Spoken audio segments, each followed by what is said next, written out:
दूसरा सवाल देखो कि एक टीम है, क्रिकेट टीम है, उसका जो कोच है, कोच होता है जो खिलाता है, जो सारी देख रेख करता है, सिखाता है, वो क्या करते हैं, बॉल और बल्ले, गेंद और बल्ले लेके आते हैं 3900 रुपए में। 3900 रुपए में लेके आता है। कितने गेंद लेके आता है? 3 बल्ले और 6 गेंद लेके आते हैं। 3 बल्ले और 6 गेंद। हमें यहाँ पे रुपए नहीं बताए कि एक बल्ले का कितना लगता है, 6 गेंदों का कितना लगता है, एक गेंद का कितना लगता है, वो नहीं बताया हमें। तो वो चीज हमें पहले माननी पड़ेगी कि एक बल्ले का मान लेते हैं x रुपए लगता है और एक गेंद का है वो y रुपए लगता है, ऐसे मान लेते हैं। माना एक बल्ले का मूल्य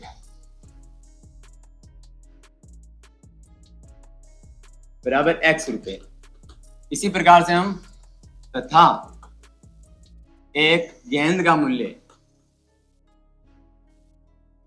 मान लिया हमने y रुपए। इतना मानने के बाद हमें पता चल गया कि एक बल्ले का मूल्य x रुपए है, तो यहाँ पे बल्ले हैं 3, तो एक बल्ले का x है तो 3 बल्लों का सीधा 3x हो गया। यहाँ पे लिखेंगे अतः 3 बल्लों का मूल्य, ध्यान से देखना, 3 बल्लों का मूल्य हो गया 3x रुपए।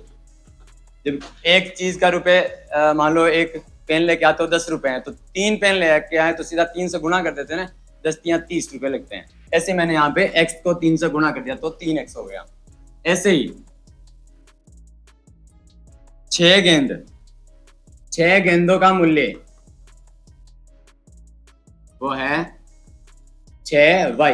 एक गेंद का मूल्य y रुपए है, तो 6 गेंदों का 6y हो गया। अब हमें बता रखा है कि ये टोटल कितना हो रहा है, 3900 रुपए में लेके आ रहे हैं सारी चीजें। 3x रुपए लगते हैं बल्लों के, 3 बल्लों के, और 6y रुपए लगते हैं 6 गेंदों के, तो ये टोटल रुपए लग रहे हैं 3900। तो इसको और इसको जोड़ूंगा मैं तो पूरा आएगा 3900 रुपए। समझ में आया?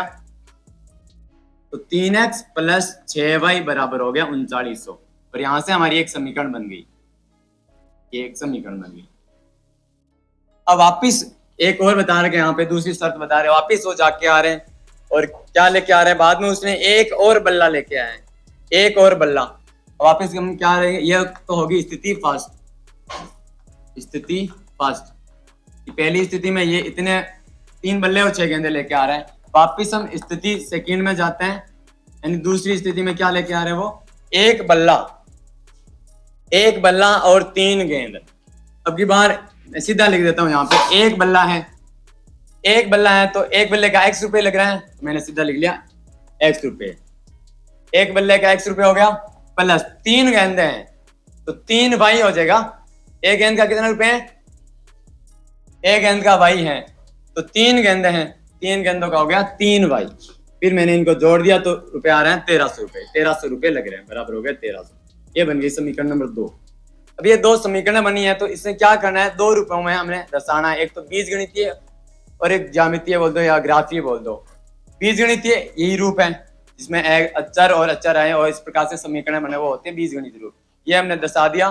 अब इसके बाद में हम दर्शाएंगे जो एक 10 रुपए की छोटी सी ग्राफ कॉपी आती है ना, उसमें हम लाइनें खींच के ऐसे दर्शाते हैं ना, तो ऐसे ग्राफ में लाइनें खींचते हैं, 2 तो 3 बिंदु मानते हैं, फिर लाइनें खींचते हैं, तो उस हिसाब से हम दर्शाएंगे। तो हमें क्या करना है, लाइनें खींचनी है, ग्राफ में रेखाएं खींचनी है। तो रेखा खींचनी है, ऐसे थोड़ी रेखा खींचेंगे। यहाँ पे हमें 2 बिंदु चाहिए होते हैं, 2 बिंदु चाहिए होते हैं। 2 बिंदु से हम एक लाइन खींच सकते हैं, एक रेखा खींच सकते हैं। 2 बिंदु से एक सीधी रेखा खींच सकते हैं। अब तुम बोलोगे एक बिंदु से क्यों नहीं खींच सकते? एक बिंदु से हम एक से ज्यादा अनंत रेखाएं खींच सकते हैं। एक बिंदु में हो सकता है ऐसे लाइन खींच दूं, हो सकता है मैं ऐसे लाइन खींच दूं, हो सकता है मैं ऐसे लाइन खींच दूं। लेकिन अगर मेरे पास 2 बिंदु हो गए तो मैं एक ही रेखा खींच सकता हूँ। ये मेरे पास यहाँ पे 2 बिंदु हैं, इससे इन दोनों में आनी चाहिए, ये दोनों बिंदु आने चाहिए और ऐसी रेखा खींचो। एक से ज्यादा खींच ही नहीं कर सकते, नहीं खींच सकते। अगर तुम ऐसे खींचनी चाहोगे तो अलग अलग हो गई।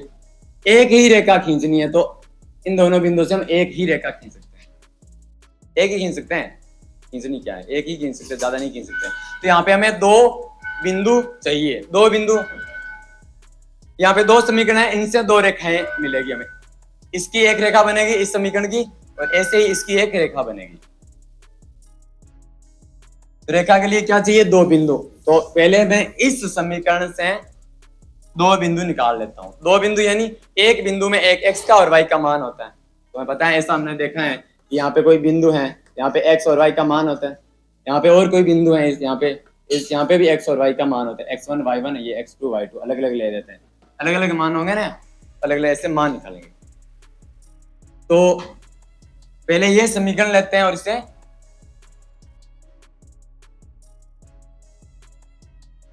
ध्यान से देखना।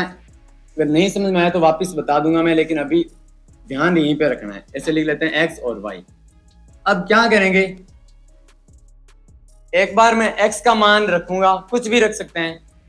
x का मान रखा तो x हट गया ने, जैसे मैं x का मान 1 रखूं मान लो, तो 3 एकम 3 हो गया, तो x तो हट गया ने।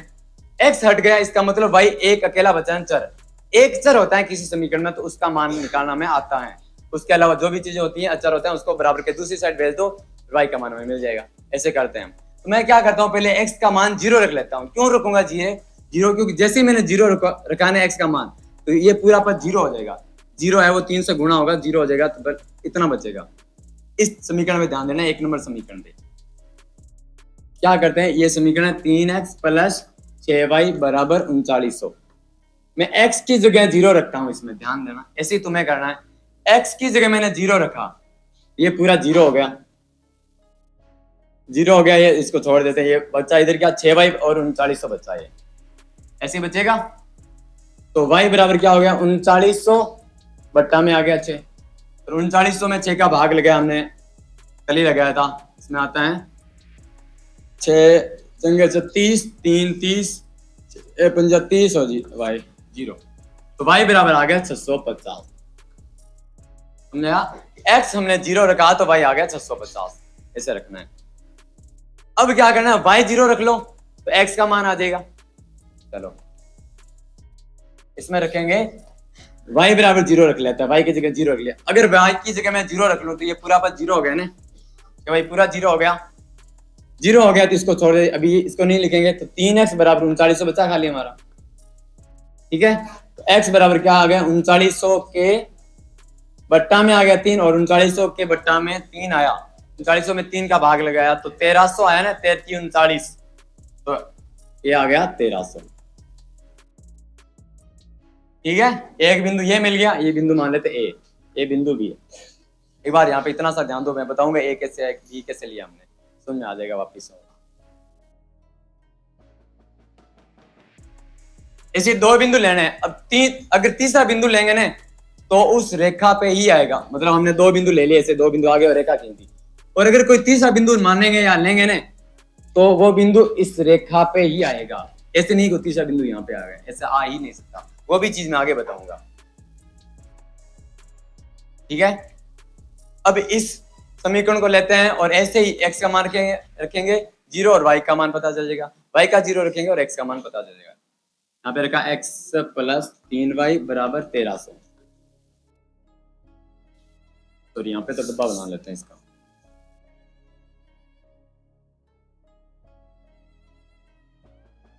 x y, x का पहले मैं 0 रखता हूँ, x की जगह 0 रखा दिया, पूरा 0 हो गया। तो 3y बराबर 1300, 3y बराबर 1300, और y बराबर आ जाएगा 1300 में जब 3 का भाग लग जाएगा ना, 3y बराबर 1300 आ गया।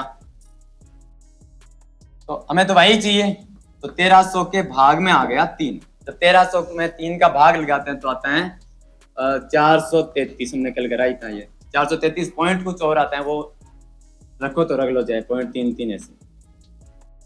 अब क्या करेंगे, y 0 रख लेते हैं। अभी x 0 रखा था, अभी y 0 रख लेते हैं। जो y 0 रखा, इसमें y 0 रखो, y को 0 रखा, ये पूरा 0 बन गया, ये पूरा 0 बन गया, पूरा 0 बना, मतलब x बराबर 1300 बचाने खाली यहाँ पे, ये तो 0 हो गया। y की जगह 0 रखते ही x बराबर 1300 आ गया। y की जगह 0 रखा, x 1300 आ गया। इसके भी 2 बिंदु ले लिए और इसके भी 2 बिंदु ले लिए, यानी इससे भी रेखा खींच सकते हैं हम, इससे भी एक रेखा खींच सकते हैं। इसका बिंदु हम ले लेते हैं C और D। अब ध्यान से देखना तुम,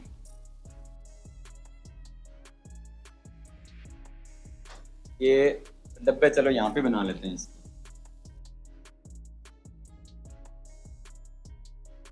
एक्स वाई 0 650 1300 0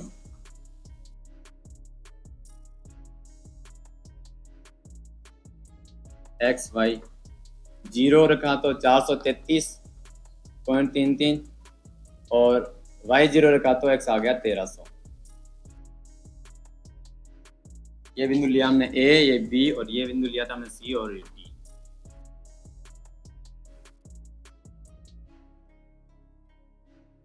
अब इसको ध्यान से समझना है, ये तुम्हें वैसे तो आता है लेकिन एक बार और देखना है, जिसको नहीं समझ आया ना वापिस देख लो। ये होता है एक्स अक्ष, इसमें हम जो भी एक्स का मान आता है ना वो हम इसके ऊपर लेते हैं। जो वाई का मान आता है ना, हम बोलते हैं ना कि वाई बराबर ये आया, वाई बराबर 3 आया, वाई बराबर 4 आया, वो हम इसके ऊपर लेते हैं। ये हमारा हो गया एक्स अक्ष, ये हो गया वाई अक्ष। तो क्योंकि हमें पता है एक्स और वाई दोनों की वैल्यू बड़ी बड़ी है, देखो 1300 तक जा रहे हैं, तो मैं क्या करूंगा 200 400 600 ऐसे ले सकता हूँ, ऐसे नहीं ले सकता। मैंने यहाँ पे 1 2 3 4 ले लिया, उसके बाद 100 500 1000 1300 कर दिया। बराबर वैल्यू लेनी, उसमें बीच में जो गैप है वो बराबर आना चाहिए। अगर मैं यहाँ पे 100 ले रहा हूँ तो 100 200 300 400 500 1300 तक ऐसे चलना होगा। अगर मैं 1 2 3 4 ले रहा हूँ तो पूरे 1300 तक वैसे ही चलना होगा। और अगर मैं 10 20 30 30 40 50 ऐसे ले रहा हूँ 10 10 का गैप, तो पूरे आगे तक वैसे ही चलना होगा।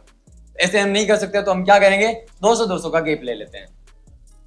यहाँ पे 0 से लेके यहाँ पे करा हमने 200, यहाँ पे करा हमने 400, यहाँ पे करा हमने 600, यहाँ पे करा हमने 800, यहाँ पे 1000, यहाँ पे 1200 और यहाँ पे हो जाएगा ये 1400।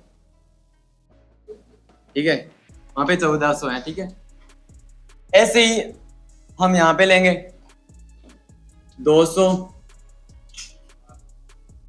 400 600 800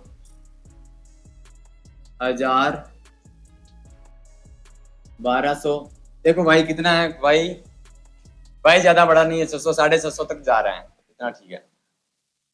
अब यहाँ पे दो बिंदु आए हैं, ए क्या आए हैं, ए के निर्देशांक है x बराबर 0 और ये y है 650। ऐसे तो लिखा हुआ देखा है ना तुमने। एक बिंदु हो रहे हैं बी, यहाँ पे आगे देख लो, एक बिंदु आया है बी के निर्देशांक है 1300 और 0। अब ऐसे नहीं 0 और 1300 ऐसे नहीं लिखना है, पहले जो x की वैल्यू होती है वो पहले लिखते हैं। यहाँ पे x की वैल्यू 1300 है, y है 0, तो बी के निर्देशांक आगे 1300 और 0। अब सी के निर्देशांक क्या आ रहे हैं, सी के निर्देशांक 0 और 433, 0 और 433, मैं 433 ही लिख रहा हूं एक बार। ठीक है, और डी के निर्देशांक हैं 1300 और 0, 1300 और 0। ये जो चार बिंदु आए ना वो हम वहां पे रखेंगे। पहले ये दो बिंदु रखेंगे और इससे एक रेखा खींचेंगे, जो रेखा इस समीकरण की बनेगी। इसे तो है और ए और बी ये तो है, इस समीकरण से हमने बनाया ना, इस समीकरण से ये मान लिए और इस समीकरण से हमने ये मान लिए। तो ए के निर्देशांक है 0 और 650। 0 क्या है, x का मान, x का मान 0, x का मान 0 है। ठीक है, x और y दोनों 0 लेते हैं। यहाँ पे y कितना है, y है 650। ये देखो 0 और 650, y 650 कहाँ पे है, y पे देखो 650, ये 600 और अगर इसके बीचों बीच ले लिया तो 700 बन जाएगा। 600 और 800 के बीच में 700, बीचों बीच से तो आधा यहाँ पे बीचों बीच ले लेंगे, यहाँ पे बन जाएगा हमारा 650। और x 0 है ना, तो x की ओर चलना ही नहीं है, इधर x है ही नहीं ना, x तो 0 है, तो उधर कुछ नहीं लेना, ओनली y अक्ष है हमें। और जब x 0 होता है इसका मतलब हमें ओनली y अक्ष पे लेना है, और जब y 0 होता है ना तो हमें ओनली x अक्ष पे लेना है, ये याद रखना चाहिए। तो ये बिंदु आ गया हमारा a यहाँ पे, और इसका निर्देशांक है 0 और 650। ऐसे बिंदु लेंगे b 1300 और 0। अब x है 1300, x 1300 कहां पे है, 1200 और यहाँ पे 1400 था ना, 1200 और 1400 के जस्ट बीच में 1300 होता है, पता है 1300 होता है यहाँ पे 1300 लेंगे, यहीं पे ले लेता हूं। क्यों, क्योंकि y तो 0 है ना, y तो 0 है, y 0 है तो y की ओर लेना ही नहीं, ओनली x अक्ष पे लेना है। x अक्ष पे कितना 1300 और y हो गया 0। ये बिंदु ले लिया हमने B। इतना समझ में आ गया। अब बिंदु C ले रहे हैं। C है 0 और 433, x है वो 0 है, पहले जो आता है वो x का मान आता है, तो 0 x की वैल्यू 0 कहां पे होगी, y अक्ष पे होगी। हमें पता है, मैंने बोला x 0 है, x 0 है मतलब ओनली हमें y अक्ष की ओर देखना है। y पे कितना है 433 है, 433 कहां पे होगा, 400 से थोड़ा सा ऊपर ले लेते हैं हम यहाँ पे। ये बिंदु ले लिया हमने C और इसके निर्देशांक है x 0 और y है 433। अब बिंदु D, पहले इसकी एक काम करते हैं, पहले इसकी रेखा खींच लेते हैं वरना कंफ्यूज हो जाएगा। A और B है ना बिंदु, इसके है याद है ना, तुम्हें पता है ना, तो इसकी एक रेखा खींच लेते हैं। ये मिलनी चाहिए यहां से अच्छे से,